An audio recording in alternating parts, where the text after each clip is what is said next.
आयमा, कितना समझाया था तुम्हें, ये तुमने अपनी क्या हालत बना रखी है। क्यों आई आप यहाँ? चली जाए आप यहाँ से। आपने तो कहा था कि सुबह ऐसा फैसला करूंगी कि सब देखेंगे, मगर क्या किया आपने? कुछ भी तो नहीं।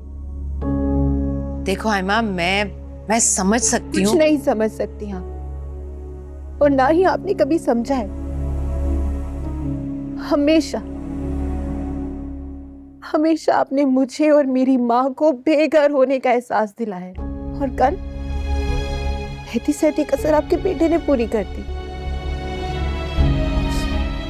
पूछे ना जाकर उससे कि क्यों उसने मुझसे अपनी मोहब्बत के झूठे वादे किए, झूठी कस्में खाई, और एनी के आते ही उसने अपना मुंह फेर लिया, बीच रास्ते में छोड़ दिया उसने मुझे। देखो, मुझे तो इस सब का पता ही नहीं था। मुझसे तो हमेशा अफान यही कहता रहा कि उसे तुम नहीं, कोई और लड़की पसंद है। आप अब भी उसकी बात पर यकीन कर रही हैं? अब भी उसी की साइड ले रही हैं? इतना सब कुछ होने और सुनने के बाद भी आप ये सब कह रही हैं? हाँ, अब तो माँ है ना उसकी साइड तो लेंगी। नहीं पागल हूँ, आप जाए खाला यहाँ से, चली जाए आप यहाँ से,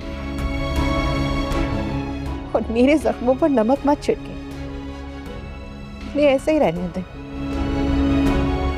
प्लीज जाए यहाँ से। देखो बेटा, मेरा ऐसा कोई मकसद नहीं है। तुम मुझे बिल्कुल मेरी फरी की तरह, और मैंने तुम्हें हमेशा अपनी फरी की तरह समझा।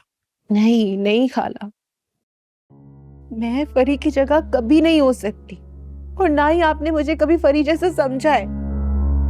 हाँ, जिस हाल में मैं हूं वो मैं ही जानती हूँ, और इसमें सारा कसूर आपका है।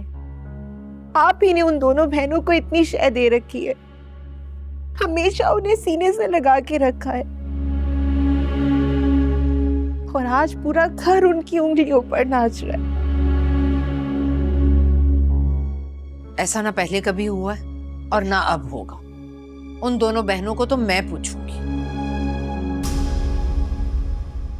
अब सिर्फ ऐनी नहीं, एमल भी अपनी बहन की इस गलती का खमियाजा भुगतेगी। तुम्हारे साथ हुई इस नाइंसाफी का बदला मैं जरूर लूंगी उन दोनों बहनों से। बस सही वक्त का इंतजार करो, तुम्हें इंसाफ जरूर मिलेगा। तुम उठो, चलो मेरे साथ। मैं कहीं नहीं जाऊंगी खाला। उठो, उठो, चलो चलो।